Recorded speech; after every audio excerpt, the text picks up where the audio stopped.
August 12, 2025. Indian Ocean, 120 nautical miles southeast of Sri Lanka. At 05:34 hours local time, the pre-dawn darkness exploded with the distinctive sonar signature of a torpedo launch. The Indian Navy destroyer INS Visakhapatnam, conducting routine maritime patrol operations in international waters, detected the incoming weapon as it raced through the depths at 45 knots. For 37 seconds, the crew of India's most advanced destroyer faced the possibility of catastrophic destruction, as alarms screamed throughout the ship and damage control teams prepared for impact. The torpedo, later identified as a Chinese U-6 heavyweight weapon, launched from a Type 039A submarine operating approximately 8 kilometers away, detonated prematurely at a depth of 60 meters.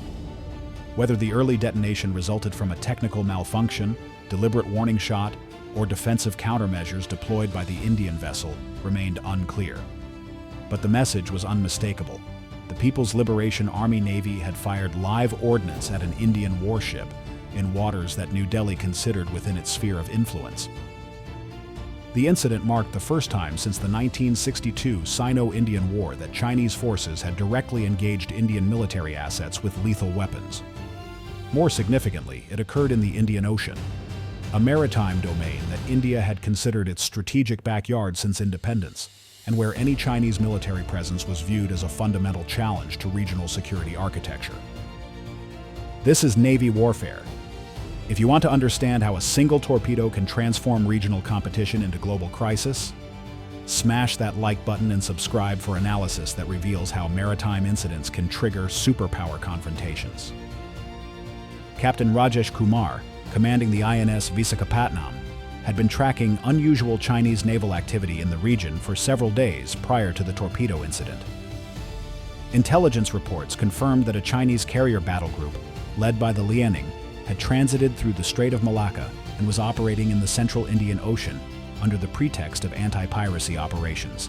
However, the formation's composition and behavior suggested more aggressive intentions than routine maritime security patrols. The Chinese battle group included 6 Type 052D guided missile destroyers, 4 Type 054A frigates, and at least 3 submarines of various classes. Most concerning was the presence of a Type 055 cruiser, equipped with advanced anti-ship and land attack cruise missiles capable of striking targets throughout the Indian Ocean basin. This represented the largest Chinese naval deployment to the Indian Ocean since the establishment of the People's Republic. Indian Naval Headquarters in New Delhi had responded by deploying additional assets to monitor Chinese activities, while demonstrating Indian resolve to maintain maritime domain awareness in its traditional sphere of influence. The Visakhapatnam, armed with BrahMos supersonic cruise missiles and advanced sonar systems, was ideally suited for tracking and potentially engaging Chinese submarines operating in the region. The confrontation had been building for weeks as both navies conducted increasingly aggressive maneuvers designed to test the other's resolve. Chinese aircraft had approached Indian naval formations at dangerously close distances, while Indian submarines shadowed Chinese vessels throughout their transit routes. Each side accused the other of provocative behavior, while claiming their own actions were defensive in nature. The torpedo launch transformed this pattern of harassment into actual combat operations. Commander Liu Wei, captain of the Chinese submarine Changzheng 18, would later claim during debriefings that his vessel had fired a warning shot after detecting what appeared to be an Indian torpedo attack preparation. However, acoustic analysis by multiple intelligence agencies confirmed that the Indian destroyer had not activated weapon systems prior to the Chinese torpedo launch. Within minutes of the detonation, Captain Kumar transmitted emergency reports to fleet headquarters while implementing defensive measures designed to counter potential follow-up attacks. The Visakhapatnam's anti-submarine warfare systems activated automatically, deploying sonobuoys and activating towed array sonars to locate the attacking submarine. The ship's helicopter was launched immediately to conduct search patterns, while additional Indian naval assets were vectored toward the incident location. The Indian government's response was swift and carefully calculated. Prime Minister Narendra Modi convened an emergency meeting of the Cabinet Committee on Security within 2 hours of receiving initial reports. Defense Minister Rajnath Singh authorized the deployment of additional naval assets, while emphasizing that Indian forces would respond to any further Chinese aggression with appropriate force. Most significantly, the incident prompted India to activate previously dormant security agreements with the United States. The 2020 Basic Exchange and Cooperation Agreement provided mechanisms for real-time intelligence sharing and potential military coordination during regional crises. Within hours of the torpedo incident, Indian officials were briefing their American counterparts on Chinese naval activities while requesting enhanced surveillance support from U.S. assets in the region. Want to understand how regional naval incidents can rapidly escalate into global superpower confrontations? Hit subscribe and the notification bell to stay updated on Navy warfare's exclusive coverage of maritime security and strategic competition. The United States Pacific Fleet responded with unprecedented speed and force to Indian requests for assistance. The USS Ronald Reagan Carrier Strike Group, operating near Diego Garcia as part of routine deployment schedules, received orders to proceed immediately toward the incident area. The battle group included 2 Arleigh Burke-class destroyers, a Ticonderoga-class cruiser, and a Virginia-class attack submarine, representing some of the most advanced naval capabilities in the American arsenal. Simultaneously, B-52H Stratofortress bombers launched from Andersen Air Force Base in Guam to conduct freedom of navigation flights over the central Indian Ocean. These aircraft, capable of carrying anti-ship cruise missiles with ranges exceeding 1,000 kilometers, provided both reconnaissance capabilities and a visible demonstration of American power projection capacity. The Chinese response revealed the extent to which Beijing had prepared for exactly this type of confrontation. Additional submarines were detected transiting through the Strait of Malacca, while Chinese reconnaissance aircraft began conducting extended patrols from bases in the South China Sea. Most concerning were reports of Chinese anti-ship ballistic missiles being moved to forward positions along the mainland coast, potentially threatening American aircraft carriers operating in the region. The economic implications of the crisis became apparent within hours of initial reports reaching international markets. Crude oil prices spiked 18% as traders recognized that approximately 30% of global petroleum shipments transited through the Indian Ocean corridor, now threatened by military confrontation. Insurance rates for commercial vessels operating in the region increased dramatically, while major shipping companies began considering alternative routes that would add weeks to transit times. The Lloyd's of London insurance market designated waters within 500 nautical miles of the incident location as a heightened risk zone, effectively pricing smaller shipping companies out of the lucrative Asia-Europe trade route.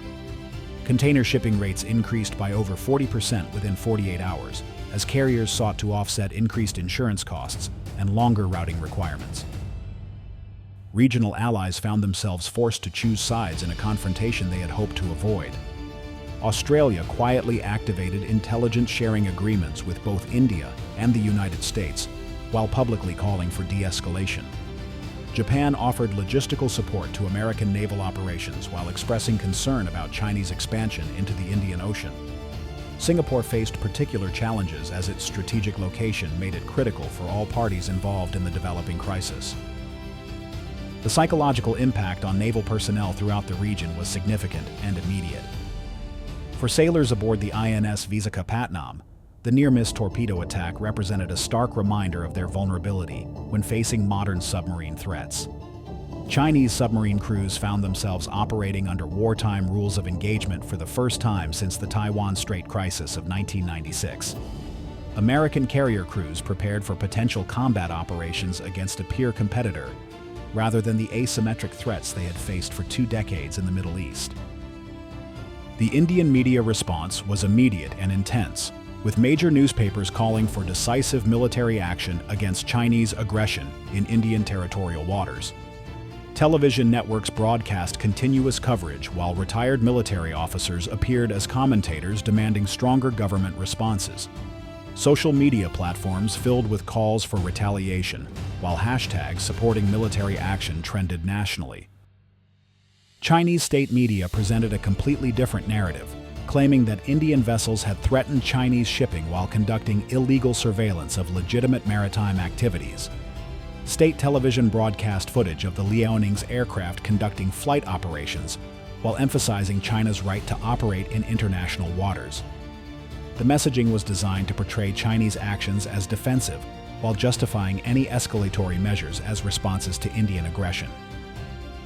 This is how modern naval confrontations can rapidly acquire global dimensions through alliance networks and economic interdependence.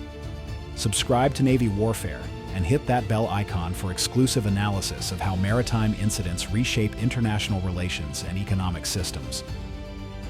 The crisis deepened significantly when follow-up intelligence revealed that the Chinese submarine responsible for the torpedo launch had likely been tracking the INS Visakhapatnam for several hours before initiating the attack. Acoustic analysis suggested that the Chinese vessel had achieved a favorable firing position through sophisticated maneuvering designed to exploit gaps in Indian sonar coverage. More troubling were intercepts of Chinese naval communications, indicating that the torpedo launch had been authorized at high levels within the People's Liberation Army command structure.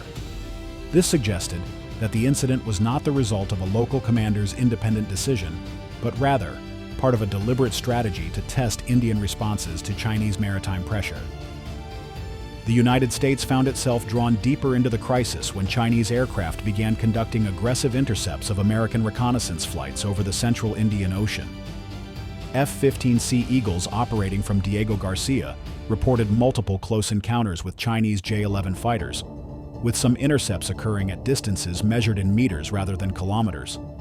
The dangerous aerial maneuvering raised concerns about potential accidents that could trigger wider conflicts.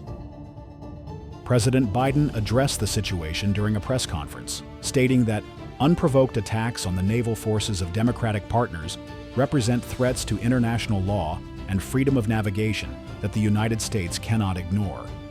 The statement was accompanied by orders to deploy additional naval assets to the region, while activating enhanced intelligence sharing protocols with Indian forces. The escalation reached a critical point when sonar operators aboard multiple vessels detected what appeared to be preparation for additional torpedo attacks. Chinese submarines had maneuvered into firing positions relative to both Indian and American naval formations while maintaining the technical capability to launch weapons with minimal warning.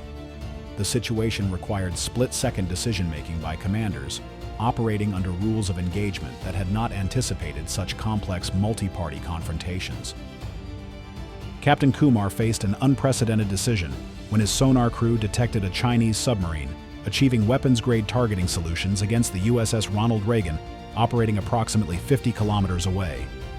Attempting to warn the American carrier risked revealing his own vessel's position to Chinese forces, but failing to act could result in catastrophic losses for Allied forces. The resolution came through a combination of aggressive maneuvering and electronic warfare capabilities that demonstrated the sophistication of modern naval operations. Indian and American vessels coordinated defensive measures while maintaining sufficient distance to avoid accidental engagements. Chinese forces, recognizing that they faced overwhelming opposition if the confrontation escalated further, gradually withdrew their submarines while maintaining face through continued surface operations. The immediate crisis de-escalated after 72 hours of intensive naval maneuvering, but the strategic implications continued reverberating throughout the international system. China had demonstrated its willingness to use lethal force against Indian naval assets while proving its capability to operate effectively in waters traditionally dominated by Western powers. For India, the incident validated long-standing concerns about Chinese intentions while highlighting the importance of alliance relationships with the United States. The successful coordination between Indian and American naval forces during the crisis strengthened bilateral security cooperation while providing practical experience in joint operations against potential Chinese threats. If you've stayed with us through this analysis of how torpedo incidents can reshape regional power balances, it means you understand the complex realities of modern maritime competition. Hit that like button, subscribe to Navy Warfare, and drop a comment below with your assessment of how democratic nations should respond when authoritarian powers use military force to challenge established maritime security arrangements. Your engagement helps us continue providing analysis that reveals the strategic calculations behind international naval operations. The August 12th torpedo incident fundamentally altered strategic calculations throughout the Indo-Pacific region by demonstrating that China was willing to escalate maritime competitions to the level of actual weapons employment.